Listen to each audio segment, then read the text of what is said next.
Hey everyone, it's Ryan and Janet at BoldFit. Another Saturday night, another night for us just to hang out. It's actually like our probably nicest time during the entire week. It's not work, it's oddly enough creative and or just hilarious activities, watching TV, movies, yada yada yada. And we are actually minus one kid tonight, so. Yeah, we unloaded one at Grandma and Grandpa's, but the oldest is But he still was there. definitely most willing to go. So, yeah, the other one. All right, so we have a few different topics today. Still want to see some questions for you guys. I mean, come on, comment. Ask us something entertaining. We'll figure it out. Ryan loves questions. Bring it on. All right, so not a bad vein to start on. In things that Janet makes fun of, in addition to me asking other questions, is I have a lot of, honestly, ceremonial is the best way to describe them, ceremonial aspects to when I work out. So we were talking about it and thought, hey, maybe we'll talk about that a little bit, because there actually is some importance to it. My silliness aside, there's a reason to do these sorts of things. So let me give you an example. When you go to the gym, every time you go to the gym, you probably go for the same set of lockers. When you come out, you warm up in the same area, and you have sort of your places that you go, your things that you do.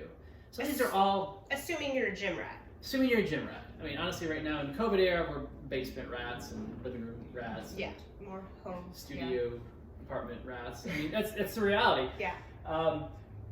That's exactly where I'm going. So what is really important is committing to the workout. And it's hard right now because we're home a lot. So the workouts sometimes are literally in your living room. So how do you have a decent workout then? Honestly, the first part is having a little space mentally between the rest of your day and the time that you're going to work out. So there's obviously preparation around that, making sure that people don't disturb you, having the TVs off, yada, yada, yada. But Definitely. the ceremony, however, that you go through to sort of, okay, it's workout time, it's only workout time. Those are the things that will really allow you to create that mental space. You have to separate the two, your workout from your just general day. So Janet has over the years watched me when I work out. There's different things I do in the same order every time. None of them have a terrible amount of purpose, but they're also not worthless. But I know if I do them in sequence, and we're not talking like 25 things, it leads to a good workout. So the first one's obvious. Go to the gym or go to your workout space. Go to it as it's a workout space. So if it's in your kitchen, you still approach it as though it's your workout space. That's one. It seemed pretty obvious. You had to go to the gym or do something that you can work out. Two, approach every exercise, honestly, every set of every exercise of every workout with commitment. So to do that, for me, for example, when I bench press, the last thing I'll do is I'll wrap my wristbands extra tight, I'll redo my belt, I'll sit on the bench for a second, take a few breaths. Why? Because that's what I do before I bench. That gets me into all the cues that I need to be in to do it effectively. Another one that I get made fun of, and I probably honestly make fun of myself, before I deadlift, I'll stomp my feet. I know, it looks ridiculous, like I'm training for sumo. How primordial of you. Purposefully though, part of it is... Iron Man, hear me roar. An earlier coach, that was a lot of mixed metaphors in that. An earlier coach of mine back in high school said, if you want to deadlift really well, you have to feel, I don't want to do his accent, you have to feel the ground beneath you very well. So he would do this, see, you feel the floor? Now he didn't actually mean do that before every exercise, but I started doing it, and it's the fact that now I feel planted, so I'm already building my base of tension correctly from the floor. Is that like when the gladiator reaches for the earth and he has to feel it before he goes into the ring? So if your drinking game involved a Russell Crowe reference, now's the time when you have a drink. Fighting around the world. Yes, fighting around the world with Russell Crowe. That joke never gets old. It is important to have, we'll call them procedures as opposed to ceremonies. No, procedures. It sounds like a medical thing. It sounds painful. It sounds like you have to sign up. I think I like these. These are habits that we create that get us motivated, pumped up, or whatever the case may be. And they weave into your cues. So if before I squat, I kind of similarly to other exercises, I make sure my wrist wraps are tight.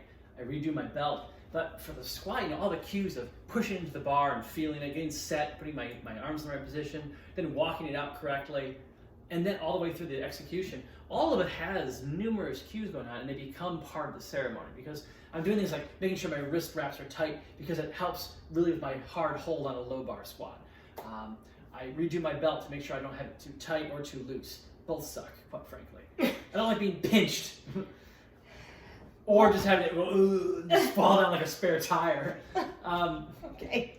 So no, but there's purpose to all these things. Yes. And again, like squat, where you're setting up an exercise where you want to waste the least amount of energy possible on just the setup, so that getting it out of the rack and walking it out, there is a certain amount of do it the same way every time, have a very specific order of events, a very specific ceremony to do it. You waste the least energy, you'll do it the most quickly because you've practiced it. It also sets you up in the most body safe position. So Yeah. okay. So ceremonies, Ryan does funny ones. I think that's actually really thoughtful. I mean, literally, of course, but yeah, It's mindful lifting. No, it is. It's the whole idea. We talk about this so much about this having an intention, thinking about the workout, visualization, like all of those techniques are so important to maintaining like just a healthy approach lifestyle. I mean, it's not, it definitely plays into the workouts because you're very mindful of every single movement that you're doing. You're very deliberate, right? So that's why you need to know what muscles need to be activated and how to push it safely. So I think ceremonies like that are really important. I do have one I thought of because I was like telling Ryan earlier, I don't think I have really any ceremonies. But I had, not maybe a ceremony, but it was like, when you go into the weight room previously when you could, and you see guys bench pressing, and hopefully like somebody is spotting them so they're not like gonna kill themselves.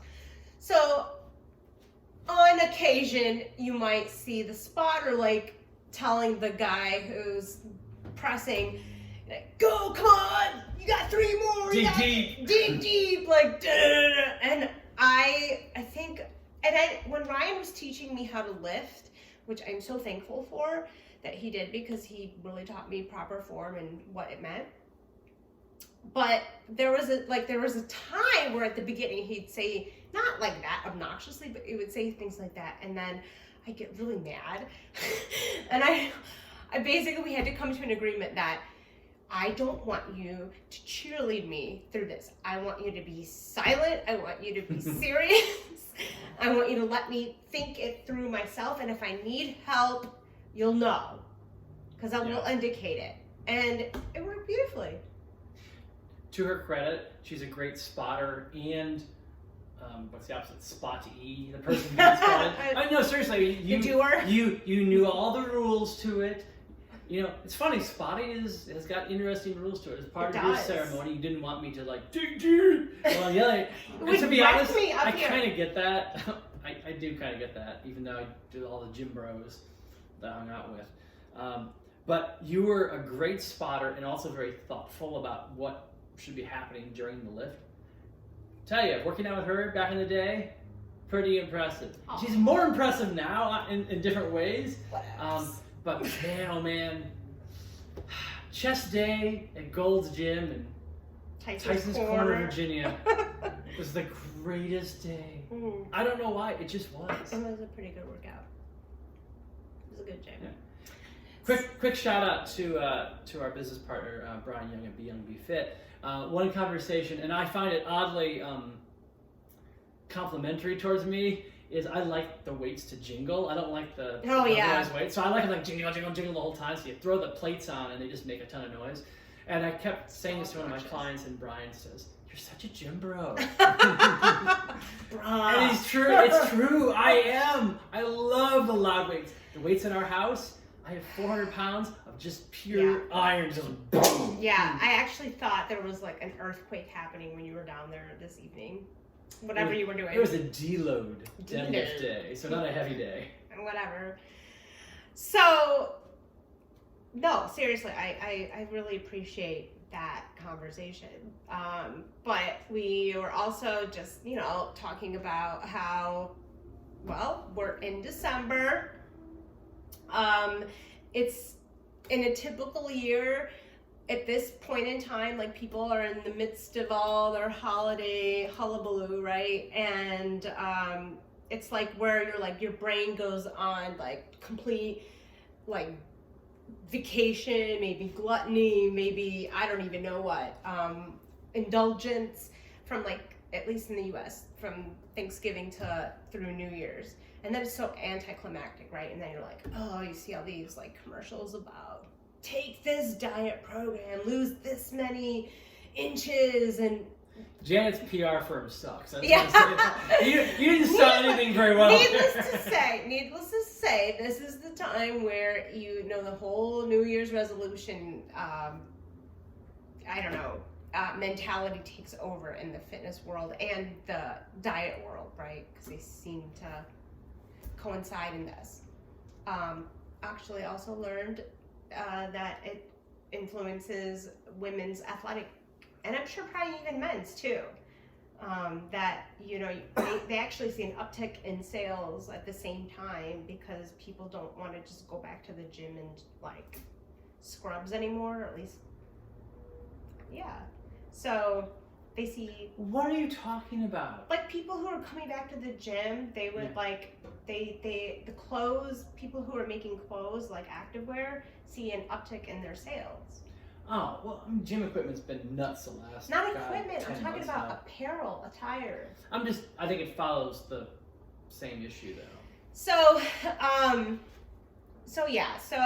this is the time where people right now, most people would be like, I'm not thinking about that yet, I'll deal with it after New Year's. New Year's has become this hugely significant milestone in just all these major things changing or transforming. Yes, the calendar year has changed, but at this point, if you're trying to set up health goals on a New Year's resolution, you're missing the point of, or not seeing really the value of why this is not a good time to set those goals. It's a very fulfilling and defeating philosophy, I would think, because I'll put it to you this way. When we were working out from the beginning of us working out together and up to even last year, what do we say happens when it's New Year's in the gym? The gym becomes flooded by newbies. Becomes newbie land for about, 5 weeks? It goes into like the early part of February and they just all drop off. Yeah. I will, by the way, I'm going to preface with I'm far more sympathetic than she is towards this. Because I understand setting a start date for things. Yes. There's a logic to the new year. Yeah. The problem is the way it's enforced and really framed. But anyway. So, okay, but I feel like maybe you are successful, but I think it's not a very high percentage of people that are actually super successful from New Year's. So, maybe start it off a calendar year type of, cycle. But also, let people just enjoy now, the holiday. Wait, is your message we should eat whatever we want right now? No. I'm so into this. No. My message is I think health is greater and greater importance on everybody's mind, more and more so, especially right now. So if we want to be safe and healthy, we need to make sure that we are keeping ourselves mentally, physically fit.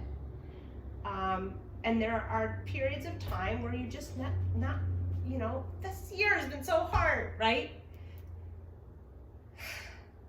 Maybe because things are definitely changing in the new year,